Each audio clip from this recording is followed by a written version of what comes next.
Women had a large variety of clothing through the 60s. However, there was a main focus women ran toward. This was ladylike elegance inherited from previous decades.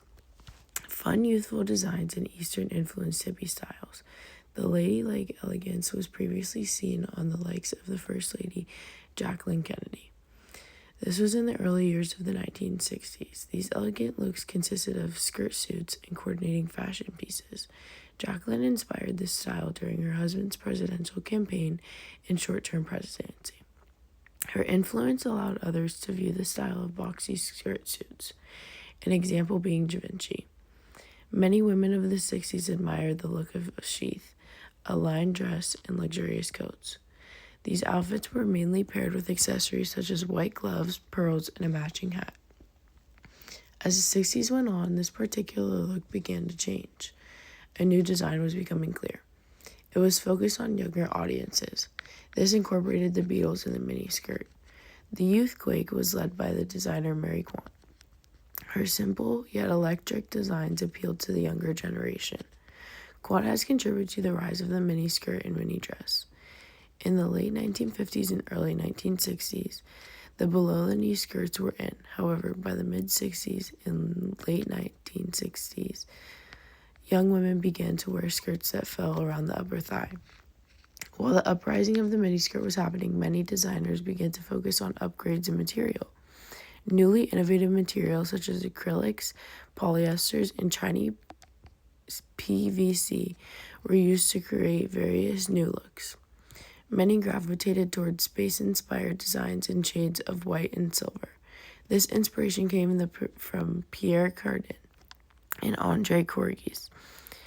1964 Spring/Summer Space Age collection featured pieces of astronaut attire such as hats, goggles, trousers, catsuits, and leather boots. Many dresses were popular among those that enjoyed silhouettes.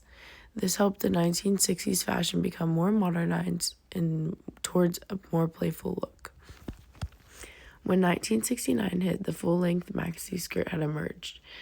This started a fashion trend, moving towards the hippie aesthetic. Suede headbands, caftans, and Afghan coats, beads, and other non-Western elements were embraced, along with the flowing skirts and secondhand clothing. This was helped through attention by Joplin. Audrey Hepburn as well influenced the feminine, classy look. Hepburn began to style in more mod styles, containing bright and vibrant colors. She paired majority of her looks with sunglasses and her stylish bob hairstyle. Makeup began to evolve in the late 1960s well. Eyeliner began to populate largely among young women. There had not been much movement in men's fashion before the 60s. When the 1960s has hit, menswear began to evolve into bright colors and prints. Ties began to widen as the decade progressed. Previously, men would wear popular Italian-style suits, but as time went on, the difference between the conventional suit in 1963 and Italian suits designed by Cardin had been more noticeable. The suit itself was seeing changes. Striped or brightly patterned suits were worn by young men, while the trouser and jacket had not escaped the new styling. The standard wear was a collarless jacket with slim-fitting trousers and a matched heel boot rather than the regular shoes. Movie stars have been the primary style inspiration. Rock bands such as the Beatles, Jimi Hendrix, and Mick Jagger became large in men's fashion. Thanks to these rock stars, Army and Navy clothing became popular. Menswear also saw the same influence that women had when it came to futuristic space clothing. By 1968, Cardin suits had reversed back to a more conventional look while still containing a bold pattern. With women's fashion, men followed along. They had also navigated toward Eastern influences and secondhand shopping. Men began to wear vintage clothing such as suits, which had returned to wider styles. George Harrison was an adopter of the bold pattern in suit jacket and vintage style. Tie-dye clothing, loose-fitting shirts, and velvet vests were all contribution of the men's hippie collections. After this era, the late 1960s ventured toward flared trousers, jeans, and long hair. Many of the early 1960s handbags were carried over from the 1950s. Most were sold in matching sets with boots, belts, and gloves. The formal, classy look became replaced by the young, youthful, mod-style handbags. They became minimalistic and futuristic with new plastic material. The leather handbag was popular among young adults. The envelope or flame bag was sold highly, mainly in white. Shoulder strap bags were highly appreciated, helping increase mobility due to less weight on one side of the body. The youthful style has created a shift into bags with new textures, colors, and fabrics.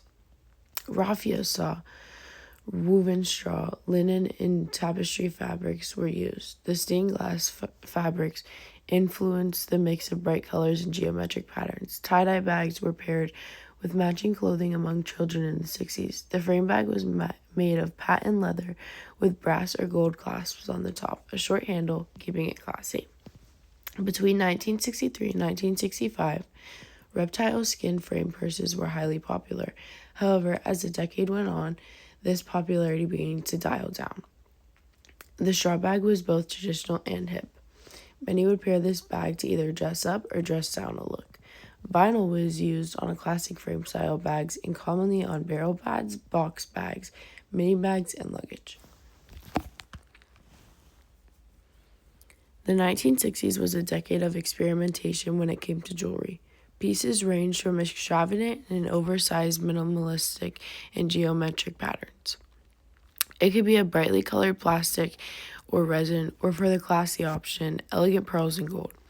Jewelry designers began to include textures like gritty, crumpled, and hammered surface effects. The overshadowing of paste and rhinestones was taking due to the minimalistic metals taking over. Rich pink, turquoise, orange, and yellow materials were highly introduced. Geometric shape patterns reflected of the area's clean and bold forms. Triangles, squares, circles, and rectangles began to rise.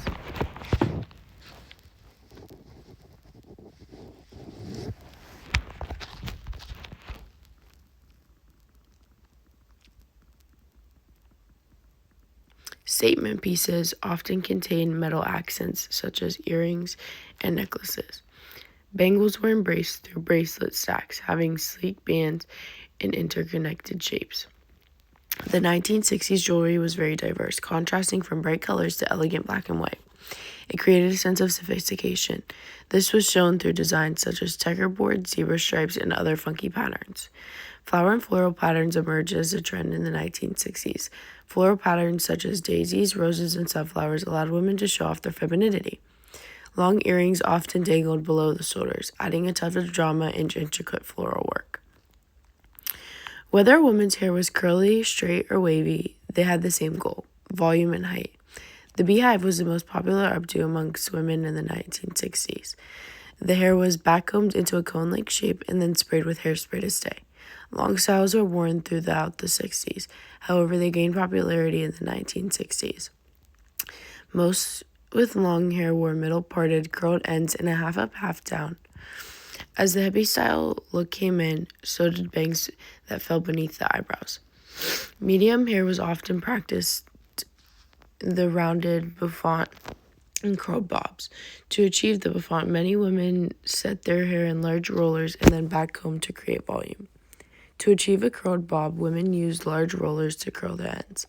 Short hair gained attraction with an angular style, such as a short side-parted cut with a side swept bang. Business in the 1960s wore the standard side-parted haircut as businessmen normally would. Shaggier hairstyles and length past the ears were becoming more acceptable. Pompadours and ducktails continued to gain popularity among musicians and teens. Again, the Beatles inspired the bowl-shaped cut, parted down the middle, covering the ears and forehead. Conk styles, chemically straightened hair, were popular throughout African American men population. This included waves and slick back looks done on short, natural hair or afros. Long sideburns and facial hair were attracted, mainly mustaches